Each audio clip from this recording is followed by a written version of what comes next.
Too often in crypto bear markets, we the consumers get a little too preoccupied with regret. We start to feel the razor sharp cutting edge of what could have been given 2020 hindsight. I could have sold at the top and had a Moon Lambo, or I could have sold at the top and then rebought at the bottom and had 10 times as much ADA. Unfortunately, hindsight is a cruel and unscrupulous prevaricator. There is no magic that would have allowed you to know that you were at the top or the bottom. There is no crypto groundhog to help you predict the length of crypto winter. So instead of all that, we should just use crypto winter for building, of course, and for celebrations. Celebrations of the community that's been built to remind us that it took something special to bring all of us together. And celebrate is exactly what Cardano did this weekend. Ready? Let's go.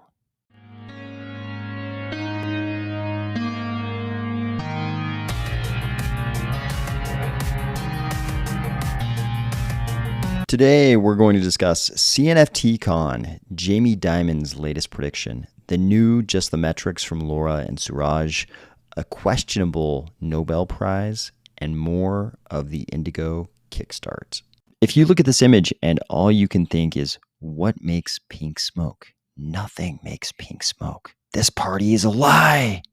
Or if you're finding value in these videos each weekday, please consider delegating to the Army of Spies stake pool, ticker AOS. Despite this party being a lie, I do have something important to announce. This Thursday is going to be the first proper long form episode on this channel. We've done some longer form content before, but it was always sort of based around some kind of an event or something I was doing in the metaverse. This is going to be the first real long form podcast. It's happening this Thursday. Here are the times: 8 p.m. UTC, 10 p.m. CET, 1 p.m. Pacific, 4 p.m. Eastern, 3 a.m. Bangkok, again, sorry, Bangkok, 7 a.m. Sydney. That's this Thursday. And the guest is going to be Yarrick from formerly Maladex, now Axo. I think this is going to be a great episode. I'm excited for it. I hope you are too. Look at all these beautiful Cardano people. CNFTCON went down this weekend. There's Charles on the stage. I think at this point, it's safe to say a ghost chain, we are not. A lot of Cardano faces you would recognize were at this event. Here's Tim Harrison and Roman Pellerin. Roman says, what happens in Vegas stays in Vegas. Ben Goertzel was there. Some very key Cardano builders were there. Charles seems to have been very accessible to everyone in the community as always. They even had Cardano content creators and a pro-crypto politician, January Walker. Not to be outdone, the projects also showed up to CNFTCON. Here are Wen and Yaka from Virtua, obviously having a fantastic time. And a little bit later on in the video, they also unveiled something else that had to do with Las Vegas. And that was a partnership with Shelby. Shelby, the automotive company, not any of the characters in the Peaky Blinders. I actually would have been okay with either, but given Virtua's other partnership with an F1 team, I think the automotive company probably makes more sense than the Peaky Blinders. Cornucopias was also at CNFTCon with a fantastic booth where you could play some full demos of the racing game. I believe it was multiplayer racing. Look at these people. They look entranced. But they didn't just have a demo of the racing game. They also had this demo of non-mounted play. Wait, that didn't sound right at all. Let's call it a character walking around, but it looked great. All in all, not a bad showing, Cardano.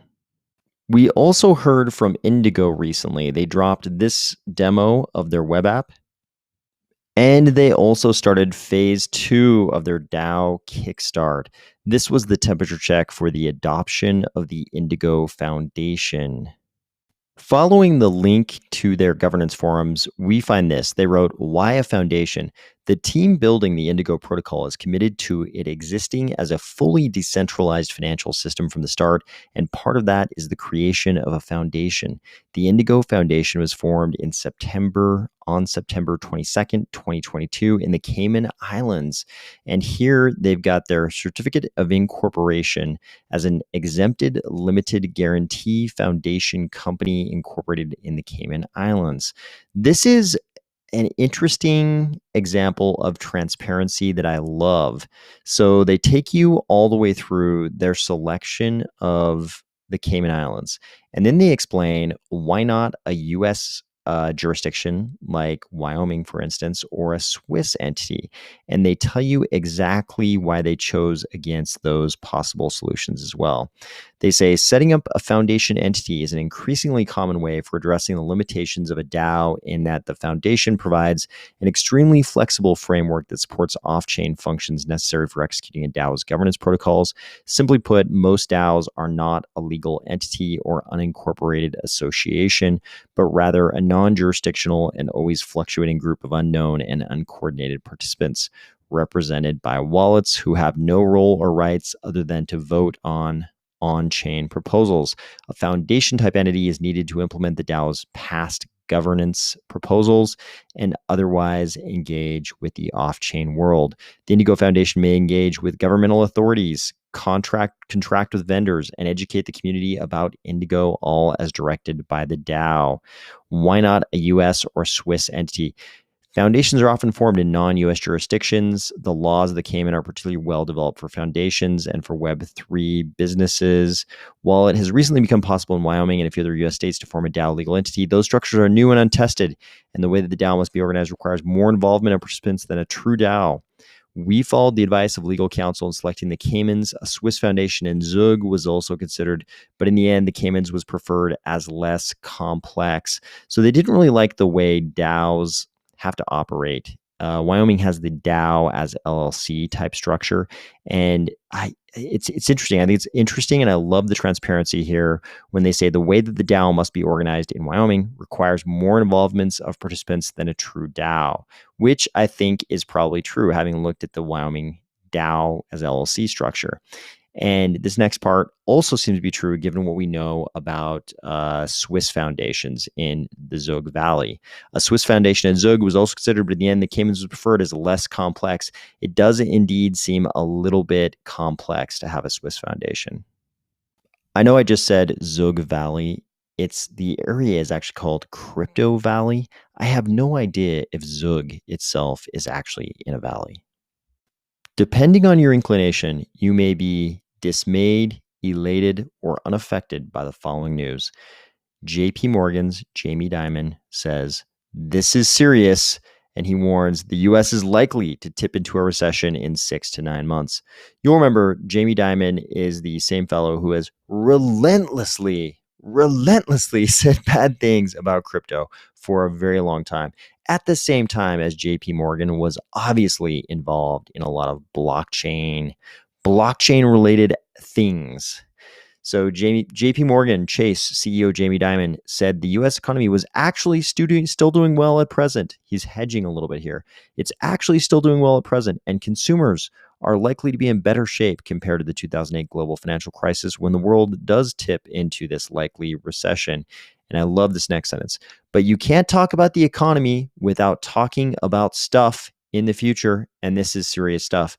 I don't think if you gave me an entire day, I could possibly concoct a sentence that tells you less about anything. But you can't talk about the economy without talking about stuff in the future, and this is serious stuff. That is the most non-communicative sentence I've ever seen. If you're wondering what Jamie Dimon is citing as the reasons for his alarm, he says among the indicators, the impact of runaway inflation, interest rates going up more than expected, and the unknown effects of quantitative tightening and Russia's war in Ukraine. Don't you love how the explanations always kind of follow the same theme? It's like, hey, this potential recession obviously has nothing to do with the fact that we closed virtually every single business globally and sent everyone home for like a year or two. This is obviously, and then they name whatever is the latest thing. the supply chain bottleneck. This is the war in Ukraine. This is the Rivian recall. Rivian, those those electric car guys, they've doomed us all. The entire economy is doomed now because Rivian had a recall. It's never the fact that we shut down the entire global economy for such a long period of time, and we kind of printed, the central banks kind of printed our way out of that little problem. It's always something else. Speaking of central banks, if you are a huge fan of central banking, which you undoubtedly are not, if you listen to this channel, but if you were a huge fan of central banking, you will be very excited about this next news. Breaking: former Fed Chair Ben Bernanke is one of a few people, I think there are 3 people, winning the 2022 Nobel Prize for Economics for work on financial crises.